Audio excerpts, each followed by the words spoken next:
guest is an award-winning and legendary fashion designer, businesswoman, philanthropist, and author. Please welcome back to the show my very good friend, Dionne von Furstenberg, everybody.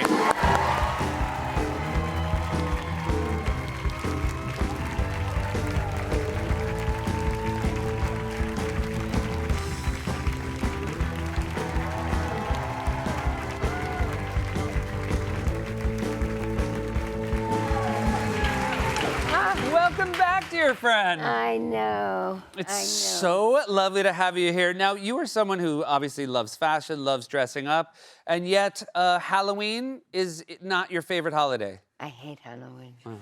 Have you always hated Halloween? Well, we don't have Halloween in Europe. Right.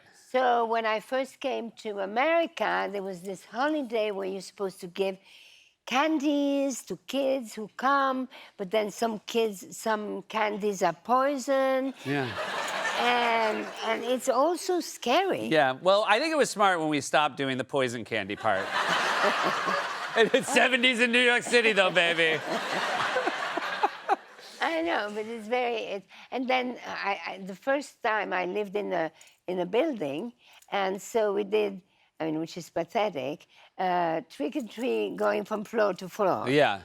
And but then we lived in the country. But anyway. So you obviously you had your European upbringing. Your children had an American upbringing. Did they like Halloween? Did they want to do it? I don't know. Yeah. I didn't really ask them. Yeah. You were like, this is not for us. This is very exciting. Next week, I'm going to be lucky enough to be there. The 2025 PAC NYC Icon of New York. You have been honored many times, but this is a very special one. Congratulations. Well,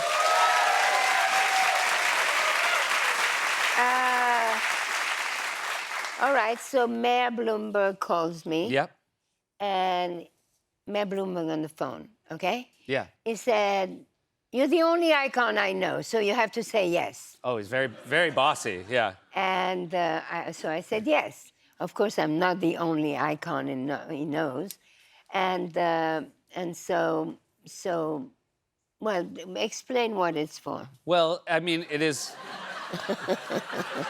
Well, first of all, it's at the Perelman Performing Arts Center, right next to the 9/11 Memorial. It's downtown. And I know this is very special to you because, the revitalization of downtown has been a very important issue for you over the years. I was thinking just now, because I knew we were going to talk about it, that 9/11 was a terrible thing, but it really got the best of everybody. Everybody became kind. Yes. Mayor Giuliani was at the end of his mayordom, but he was so good that you almost didn't want him to leave.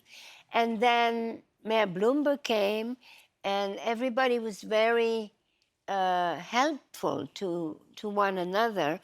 And then, of course, downtown became, the sign of resilience, because everybody saw this destruction and sadness and shock. And then all kinds of things happened. I had already moved downtown. I had already moved to the West Village. I had bought a carriage house that was my design studio and office. And when I moved there, everyone thought I was crazy. Alex, my son, called my mother. What is she doing? Oh, it's bad when you get attacked from both generations. I know. When your child and your mom are both like, you've lost your mind. No, but my mother, she trusted me. So, and it was all butchers and a lot of sex clubs, and it wasn't a very good neighborhood. It was a great place to get a sandwich and a you-know-what.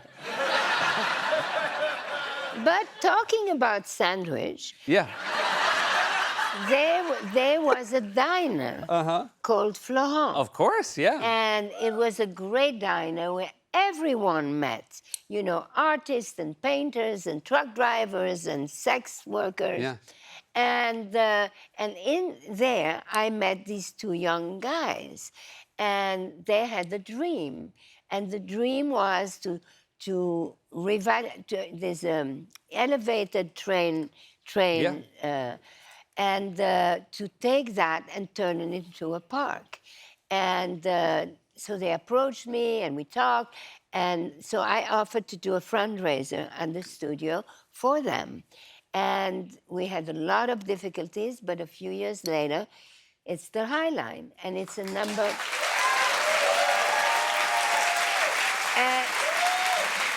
And, and the High Line is number one visitors attraction. Yeah. And then of course there was then Barry, my husband, Yep. invented the Little Island. There's Little Island, which you And have it- admit is truly one of the most special things in you. And this is his gift to the city. And then I also, let's take credits. I also somehow did the fundraising so that the Whitney would come there.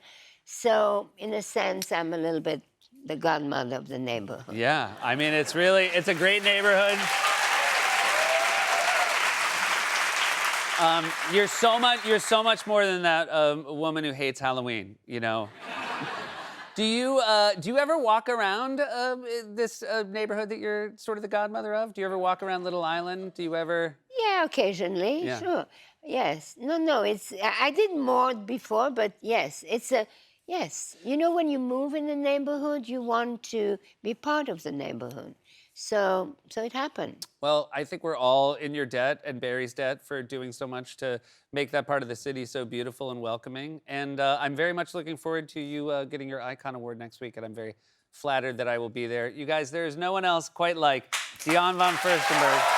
The PAC NYC Icons of Culture Festival, including the Icon of Culture Gala, runs from October 28th through November 1st. For more information, please visit pacnyc.org and be right back.